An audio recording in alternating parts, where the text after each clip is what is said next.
Hello everybody, today I'll be reviewing the Brotherhood resembling the early 1990s animated series on a 5-inch scale from Toybiz. Okay, so first off we have the 1997 Monster Armor Mystique. She's just a little over 5 inches. This is the Monster Armor series, so they all came with these weird, funky Monster Armor clip-on things. Okay. So you just line them up. They're where they are, but I would show you, but I'm not going to do it because I already ripped off some of the paint from not putting it properly on the first time, but I will show you some before and after pictures.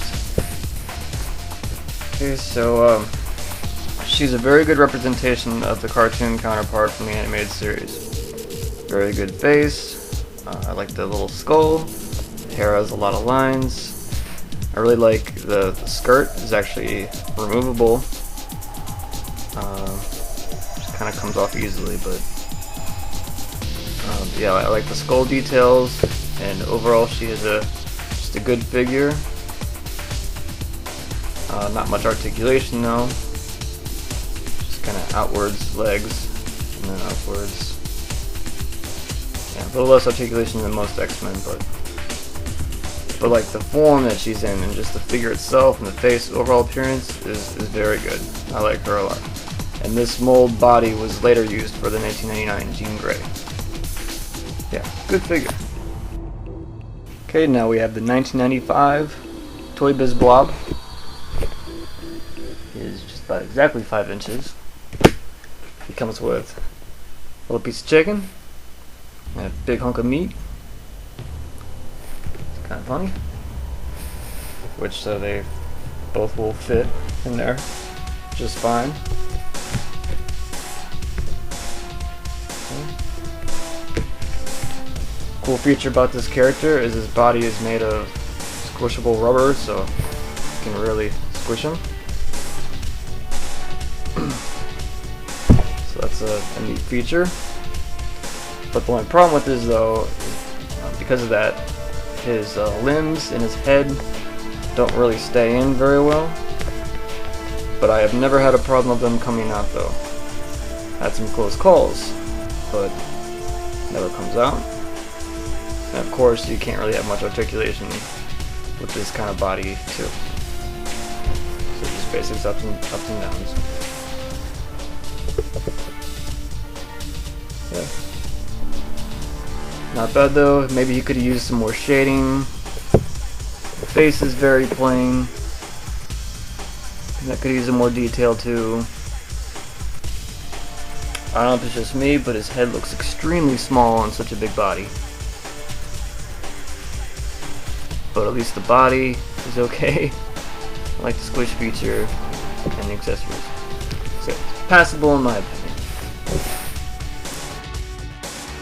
Next we have 1995 Avalanche Toybiz, okay, which he comes with his little rock platform here, and he uses his special move. You know, you can control the rock, so you just press this little button in the back, and then, ooh, it's just spring loaded here. So there you go. And I like how he made little inserts on his feet, so you can make him stand in there. So that's good. Figure's 5 inches. Articulation is great on this one. This is the best overall with articulation wise. He's kind of like a Dragon Ball Z Ultimate figure. You can bend his legs in every which way.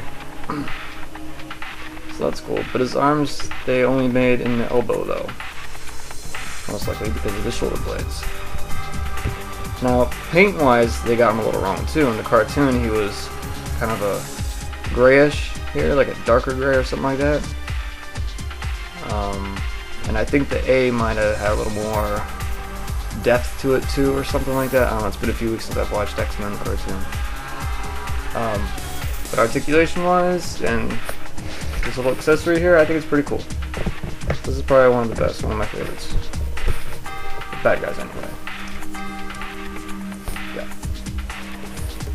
Okay, now we have 1994 Pyro. He's just about 5 inches. Comes with 2 little fireballs. Now the figure itself, even on the Marvel Legends, if you're trying to get a figure to look like the animated series X-Men cartoon, they got the paint on every one of his figures wrong. I mean, like, the pants are fine, the boots are fine and all, but it's right in here, and also on this version they got the head color wrong too. So that kind of sucks. His thing has been here. This is the only figure that I couldn't buy brand new in the box. I had to buy him loose, so this thing's a little bent. I've tried keeping him overnight, you know, kind of positioned like that, but it just doesn't work. So I'm kind of screwed with him being that way. And then his special feature, I'm not sure. He might have had some kind of throwing spring-loaded thingy or something, so that might be broke. I hear something snapping, so I don't know. That might be broken. But the fireballs do fit in these little holes here.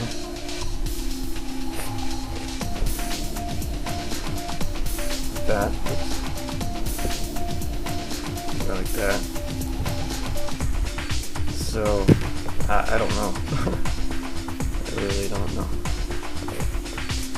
Well, he's still acceptable. I mean, he's not bad. You know, it did okay on the face. And he is kind of a slimmer guy. I mean, he's not overly muscular. I tried to put a little bit of detail on his backpack there. It's the only Pyro made by early Toybiz in the 90s. So, yeah.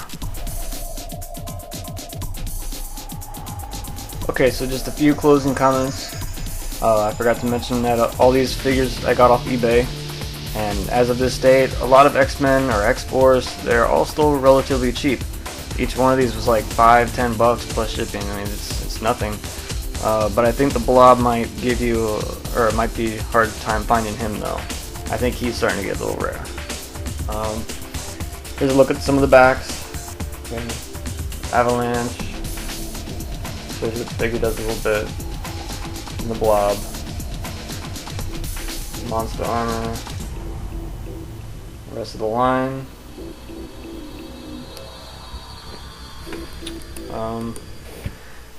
And I can imagine a lot of you are going to give me grief and be like, oh, Marvel Legends are so much better.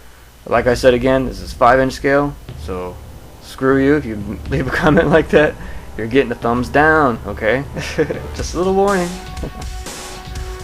But, you know, the old Toybiz line is still, you know, fun. The Build-A-Figure Blob is just too big, so if you wanted this type of Brotherhood here, this whole group here, with the Blob, I mean, that's just, it won't look right. Even the Avalanche figure, to me, it didn't look right. It looked nothing like the animated series. So this is the only way to go if you want the animated series Brotherhood.